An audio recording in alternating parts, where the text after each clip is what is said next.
He always had that very suave voice, no matter who he was playing. He was on the damn Brady Bunch. Don't concede the debate this early, Phil. Come on not now. at all. No, I'm just building suspense. Welcome one, welcome all to ScreenRant's Challenge My Goat. I'm your shepherd through this journey of superlatives, Liam Crowley, and today we are debating the greatest horror actor of all time. Our expert today is ScreenRant senior staff writer Dalton Norman. Dalton, welcome to Challenge My Goat. What makes you qualified to declare the greatest horror actor of all time? Well, I've been a lifelong horror fan. I've written horror. I've written about horror. I was once asked to leave a horror trivia competition because nobody else could get a word in edgewise. And I think my pick is so obvious that you wouldn't have to be a horror expert to know this. And my GOAT is none other than Mr. Boris Karloff. Mr. Boris Karloff, a classic pick. I'm excited to see what Phil has for us in the challenger section. And I already spoiled who our challenger is. Our challenger is editor-in-chief of Fangoria, Phil Nobile Jr. Phil, thank you so much for joining our show. What makes you qualified to challenge Dalton's GOAT?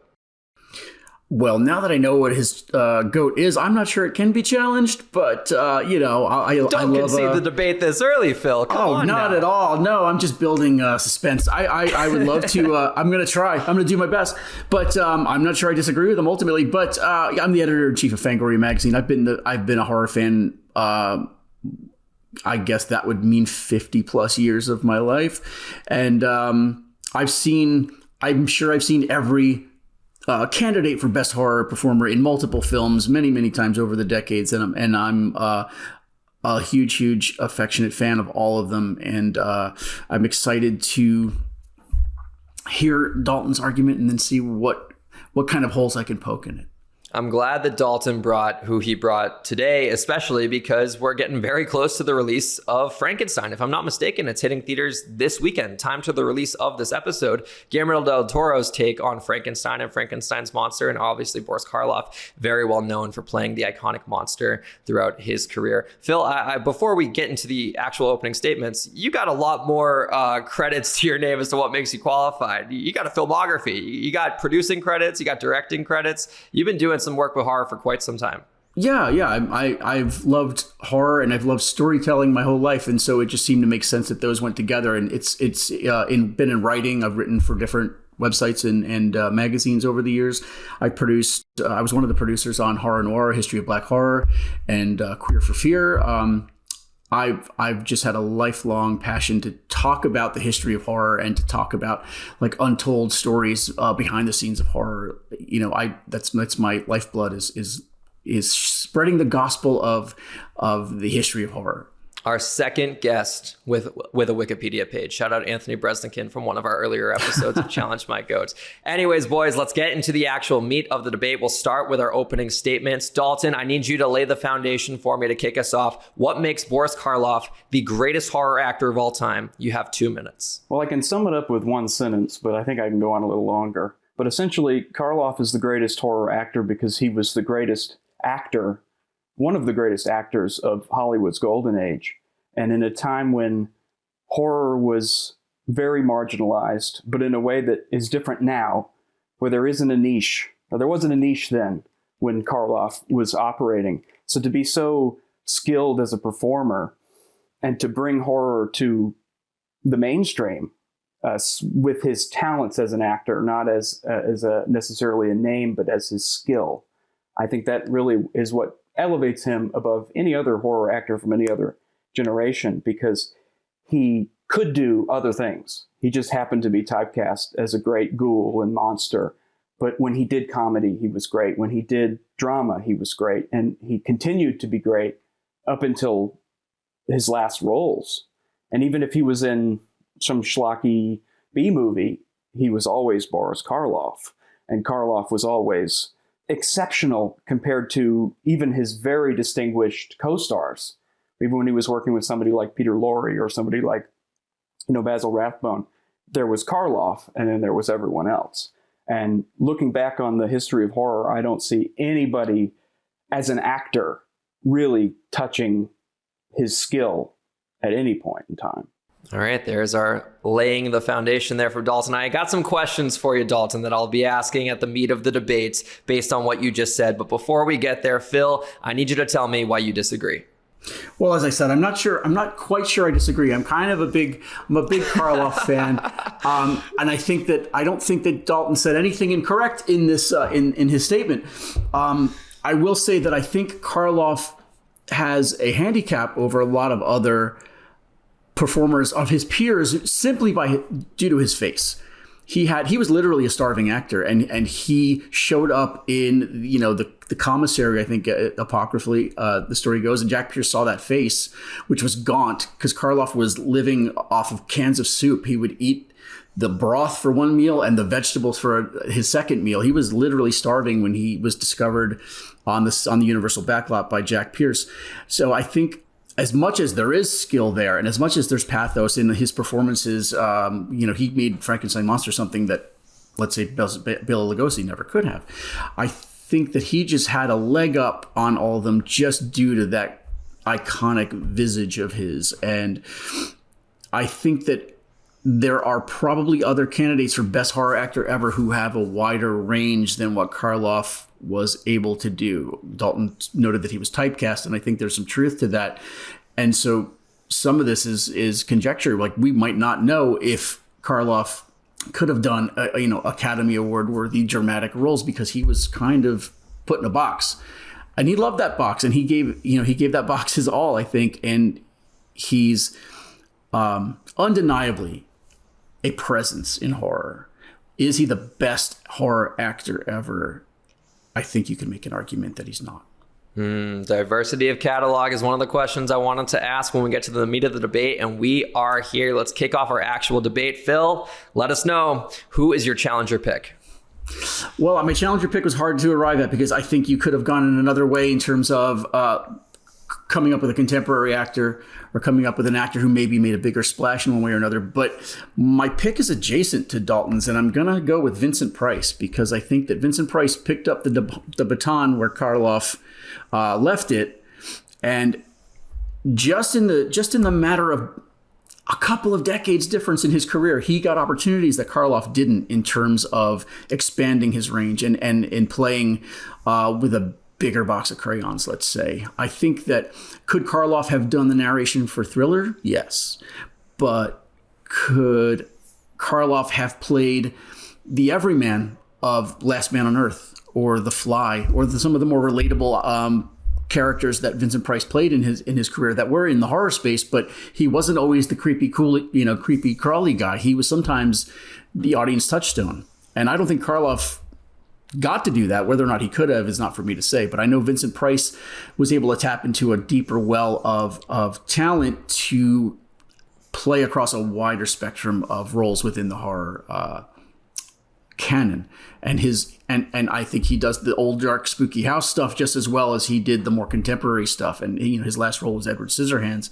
And I think that he's kind of, like I said, the decades in which he lived just afforded him wider opportunities than Karloff, and I think his footprint here in 2025 might be a little bigger than Karloff's. Dalton, I think Phil is saying your goat doesn't have range. I think he's calling you out here a little bit. Why is Boris Karloff's iconic performance as Frankenstein, why does that put him a leg above what Vincent Price brings to the table? I think because you have to look at the time in which it was made. We're coming off of the birth of sound cinema. And the movie itself doesn't utilize sound as effectively as movies would a few years later. They were still trying to work it out. But the fact that Karloff could play a monster who doesn't speak all that much or at all, and yet you get every deep, complex emotion that maybe isn't even there in the screenplay. You're getting every word he would be saying through his face. And not just because he had a very unique face, but because he could command the camera in a way that is really difficult to pin down. It's difficult to put into words. He knew exactly how to, and I think it comes from his experience as a stage actor. He knew exactly how to work the audience, even when the audience wasn't actually in front of him. They were on the other side of a screen 80 years later. And I will say to that too, I feel like Boris as Frankenstein's monster, and I'm correcting myself here, Frankenstein's monster. I know I just said Frankenstein before this, and I know it's a big contentious topic as we go into Guillermo del Toro's weekend. I want to make sure I get that clear. His performance as Frankenstein's monster. One of my questions I had for both of you was, are either of these two guys still the face of one of their most iconic characters? And I think it's fair to say that Boris Karloff as Frankenstein's monster has yet to be replaced. There is yet to be an actor to take on the mantle of that role and outshine him and become the new face of that monster. So Phil, to ask you, does Vincent have any roles where you think he is still the face of, even if they've been recycled in the decades since? No, but that's the great gift of Vincent Price, is that he was the face and he was the role. Vincent Price, wherever he was and whatever he was doing, was Vincent goddamn Price. And I think that he made himself a brand in a way that Karloff, again, culturally wouldn't have been able to in terms of the pop culture. Karloff was there to work and work he did. And I think that Vincent Price was able to cash in on his own persona in a way that probably comes close to the iconography of Karloff's Frankenstein's monster, but no single role in terms of defining him. Vincent does have a couple to his name that I want to read off here that are, still stand the test of time decades later. The Invisible Man, The Last Man on Earth, The Raven, in which he shared the screen with Boris Karloff, are two challengers today. Once we're on the screen together a couple times, but that's the movie that sticks out the most. House of Usher, The Fly, and The Indomitable Dr. Phibes. That was one that I completely forgot about before doing research for this episode, and he is terrifying in that film. Dalton, to throw it back to you, I want to do a little thing we do on Challenge My Goat called the nostalgia bias check. When was the first time you were introduced to Boris Karloff's work? What film was it? How old were you? What was the theater setting like? Were you watching at home? What was the vibe the first time you saw Boris on screen? So I touch on this in my GOAT article, but one of my earliest movie memories was from my grandmother, who she was a TCM addict. And she told me about when she was, 9 or 10 years old, and Frankenstein and Dracula were coming as reruns in theaters back then, and how Dracula terrified her. Bela Lugosi terrified her. But when she saw Frankenstein and she saw Boris Karloff, and how just seeing the name Karloff on the marquee or on the poster in the theater was enough to send her screaming, running the other way.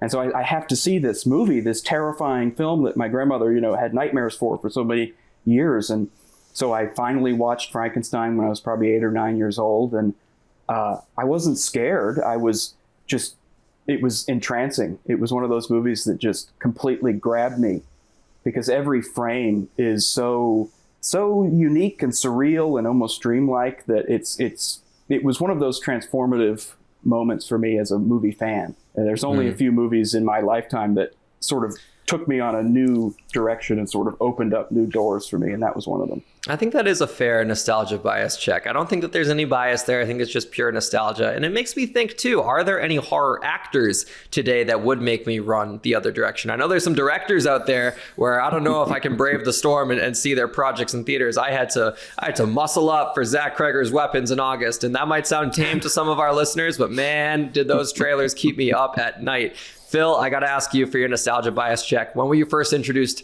to Vincent Price's work? What was the film? Where were you? What was the setting? Weirdly, it was also my grandmother. I was at her house. I was sick with a fever on the couch. I remember your grandmothers just both want to scare the hell out of you. Grandmas are like horrors, uncelebrated, midwives. I think, and I was on the couch, sick with fever, kind of delirious, right? And The Last Man on Earth was on. And it's an unusual movie for Vincent Price because he's not the villain and he's not theatrical. He's this beleaguered everyman who is dealing with, it's the film based on I Am Legend by Richard Matheson. So it's Vincent Price as against a planet of vampires, but it was an Italian co-production. So every other person in the film is dubbed, because it's all Italian actors and it's just Vincent Price opposite these people. And it gave it such a weirdly otherworldly quality. It's a little hokey now, but I still think there's a mood to it that's pretty special. Romero cites it as an open influence on Night of the Living Dead because it's a siege movie. Basically, every night he's got to board up his house and protect himself from the vampires. But in his flashbacks where his daughter is dying and she's under a mosquito net and she's got this disembodied dubbed voice and Vincent Price is going through these just big emotions as a grieving dad. I found it, at the age I saw it, again, probably 7 or 8, like Dalton saw Frankenstein. I found it very impactful, and it's a movie that weirdly was unavailable for decades after, and it's only recently kind of gotten remastered and been made more widely available. But it was a bootleg I chased all through the 90s, trying to relive that magic of that weird dreamlike experience of watching it sick on grandma's couch. Yeah, wow. Grandmother's influencing Challenge My Goat. Here we are decades later. It's like poetry. It's Nirvana out here. Dalton, what I want to throw back to you, and a question I'm also going to pose to Phil, is you guys both picked picks from the golden age of cinema, as it's dubbed. And what I always find fascinating about debates like this, when we talk about the greatest, is the different eras that topics happen in. And I always go back to a statistic that people point out about someone in the MLB named Babe Ruth. And they argue that Babe Ruth today would be like a 270 hitter. He wouldn't be able to hang with the guys who are throwing 95 miles per hour for 7 innings straight. Do you both think that your goats today, in today's horror, could survive in a Conjuring film, in a James Wan directed picture, in an Osgood Perkins Dark Trip? Do you think both of your goats would hang today and still not just hang, but be the top bill? Dalton, you first. Absolutely. The Babe Ruth type debates are really silly because people are products of their time, but they're also products of the things in their time that held them back. So had someone like Boris Karloff had the opportunity to train in the styles of performance that are more common today, I think he would have been as good, if not better, than anybody else. And probably, as Phil pointed out, if he wasn't a starving actor, literally starving actor, he probably could have been even better. He might not have made some choices that he had to make out of necessity. He could have focused more on his art. So the fact that he was so good, despite that, is still amazing. You know, when I wrote that question, I did not think of the rebuttal that you just gave. And I'm kind of like, damn, all right, understood. Phil, what do you have to add to it? I think that Vincent Price could exist in our era because he, in his life, existed in about 3 or 4 eras. Like you said, he was in a Universal horror movie as the Invisible Man in one of the sequels. He was in the 50s sci-fi horror era. He was in the Roger Corman Poe 60s era. He was on the damn Brady Bunch. He voiced over Michael Jackson's Thriller. These are not all one flavor of horror. This is a wide spectrum that he's already playing in. And I have no doubt he could have kept it going if he was alive. And you see actors, aging actors and otherwise, now trying to kind of like live in that space that Vincent Price occupied, but in modern horror. And I think that, you could see him in any of those things that you mentioned. Certainly you could see Vincent Price as a guest judge on Dragula. I think that would be, I don't use AI, but I might use it for that. I might try to make that happen. I think his versatility is speaks for itself, and he could do very well today. Well-composed arguments for both. And like I said, not only are you guys both picking golden age actor selections, but you're both picking selections that are known for playing the monster in horror movies. And you could argue there's all different types of roles to be played in horror movies, notably the opposite of the monster being the victim who's in distress, the person who's outrunning the terror, whether that terror is a physical, a metaphorical, whatever it may be. So Dalton, I'll throw it to you first. What makes the monster side of horror the better role to argue rather than the person in distress? Well, that's a really tough question. It would seem obvious that the monster would be harder, but in a lot of ways the monster is easier because it's more bombastic. You have more to work with. But I think if you can do a monster well, really well, it's more difficult than playing the victim. Because in a lot of ways you have to win the audience's, you either have to win their hatred or you have to win their sympathy. The victim, as long as the screenplay is okay, automatically has a measure of sympathy from the audience, whereas the monster has to earn either, hatred or fear, or even, like in the case of Karloff's Frankenstein, sympathy, or all 3 at once, or all of them at once. The monsters do get the Halloween costumes. They do get the look. Typically, the ones in distress might just be in regular street clothes. Phil, why are we arguing for your Vincent Price selection has a whole catalog of monsters to his name. What makes the monster side better than the victim side? I think that there's been a Del Toroification of monsters in recent years where we default to the monsters being our touchstones and having pathos and being relatable and sympathetic, to the point where I think the audience is reaching a little further across the aisle now. I know that Skarsgård's Nosferatu was, very well embraced by folks in a sensual sense, and it seemed to me that Eggers was working overtime to make him the most disgusting version of the vampire you'd ever seen.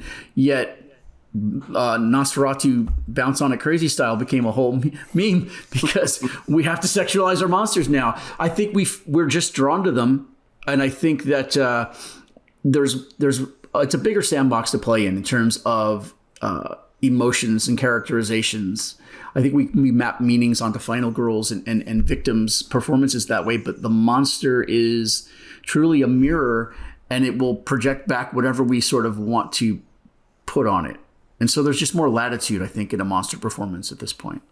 I'm very curious if we ever do greatest final girl of all time on Challenge My Goat, if we get a goat selection there and then we bring one of you two back on to debate the greatest monster versus the greatest final girl. I think that would be a hell of a bracket style Challenge My Goat if we can ever conjure it up. Gentlemen, thank you so much for the debate. I need to hear some closing statements here, and I want you to be a little contentious because we got great arguments on both sides. I want to know why the other's pick is not the greatest of all time. Dalton, tell me a little bit why Vincent Price is not the greatest horror actor of all time. You got 60 seconds. Well, it really hurts to say this because I also love Vincent Price, but I do have to completely disagree with Phil. I think Vincent Price was a great sort of movie star.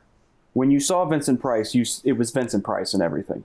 He always had that very suave voice, no matter who he was playing. He could be a cowboy, he could be a gangster, he could be a monster, and he always sounded very fancy.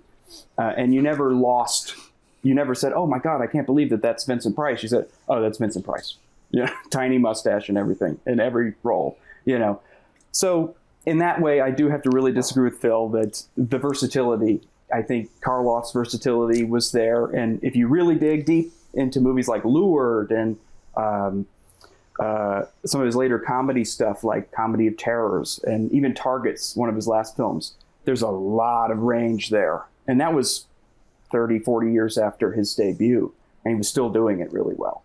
There's our closing statement, a well-argued argument from Dalton. Phil, tell me why Boris Karloff is not the greatest horror actor of all time, and what makes Vincent Price better? You got 60 seconds.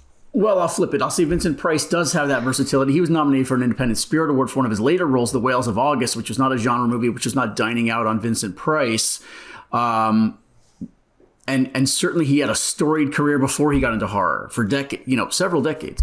But, Karloff, I think, Karloff's spending a lot of years dining out on this. He took out his denture and then he got a little sunken face and, cashed the check. No, I'm kidding. You want me to be contentious, but I can't hate on Boris Karloff. Come on.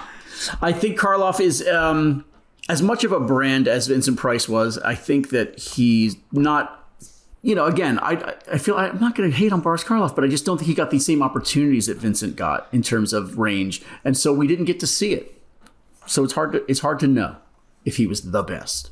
I think it's a matter of taste for those who are going to be in the comments of this article, whether you value, the diversity of catalog more, or whether you are going to argue for that one iconic performance. It's the classic superstar who's really good with one team but can't win anywhere else, or didn't have a chance to win anywhere else. I don't even want to say couldn't win anywhere else. It's a great debate. This is one of the most even Challenge My Goat episodes we've had so far because there is no wrong argument. It's just a matter of taste. And like I said, head on down to the comments below and tell us who your greatest horror actor of all time is, or if you agree with Dalton and Phil. I'd love to hear some more reasoning for why either of these two guys have the greatest horror actor of all time. I'd also love to know some selections from the modern era, from the 80s, from the 90s. I'd argue Bill Skarsgård is making a crazy case right now in his career. Is he in that conversation just yet? Maybe not, but He's got a couple big horror monsters to his name so far that he's quickly becoming the iconic face of. It, Welcome to Derry on HBO Max right now. Another installment as Pennywise. Unbelievable performance there. If you make a compelling argument in the comments, we read it on the show. I got 2 comments from last week's episode where we debated the best comic book movie. Our first one, it comes from Joseph, who says, I do like this movie, referencing Avengers Infinity War, which Sean O'Connell from CPR argued, and I admire the reasoning behind the pick. It does truly feel like a crossover event come to life, which was unimaginable growing up. However, for me, it's Spider-Man 2. It's not my favorite character or my favorite franchise, but Raimi just nailed every cinematic element with that sequel, and it still stands the test of time. Not just a great superhero comic book movie, but one of the greatest movies ever made. Joseph, I'm gonna push back a little there. I don't know if Spider-Man 2 holds up as well as people remember. I've rewatched it in recent years. Hey, I'm just saying we've had a lot of Spider-Man movies since. A lot of very well-made Spider-Man movies since. I'm talking about the CGI. The story's great. There are some elements. I'm getting some faces right now. This is why I'm the host and I'm not the debater. One more comment to read on air from Wade. He said, I have stated for years now that Infinity War is one of the best movies I have ever seen, let alone a comic book movie. It surpasses Endgame by a fair margin, and Endgame is awesome in its own right. No arguments with this choice.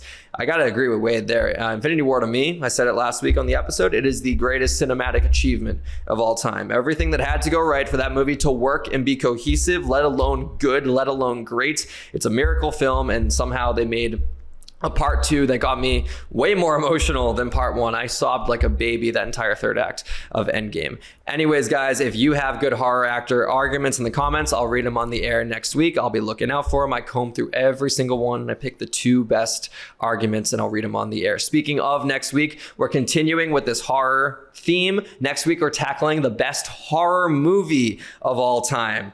Big topic. I'm excited to see who our challengers cook up for that one. Guys, Dalton, Phil, thank you so much for joining me today. Thank you for educating me a little bit on the history of horror actors. I was familiar, obviously, with Vincent and Boris going in, but I feel like I really learned something here today. Dalton, we'll come to you first. What you got going on right now on ScreenRant.com? What do you want to shout out, and where can the people find you? Well, you can find me on ScreenRant. It's pretty much where I operate, but I also have a book. It's on Amazon. It's called Hot Shot. It's a novel, mystery thriller, if you're a big reader. But that's about it, yeah. Just look for me on ScreenRant. That's where I operate. Do you ever think you're going to write a horror book? I have thought about it, and am very intimidated by the idea of trying to be scary. Well, hey, if you ever do, maybe we get you in the best horror book of all time debate in a couple years' time. We'll make it happen. Phil, thank you so much for taking some time to chat with us today, for bringing your expertise to challenge my goat. Where can the people find you? And if there's anything you want to shout out right now, now's the time. Sure. Well, we just had our 2025 Fangoria Chainsaw Awards, which you can watch on Shudder or on YouTube if you don't have Shudder. I don't know why you don't have Shudder. But that aired this week, and it's now available on streaming. Otherwise, I'm 4 times a year. I'm in print, Fangoria, and you can subscribe at fangoria.com.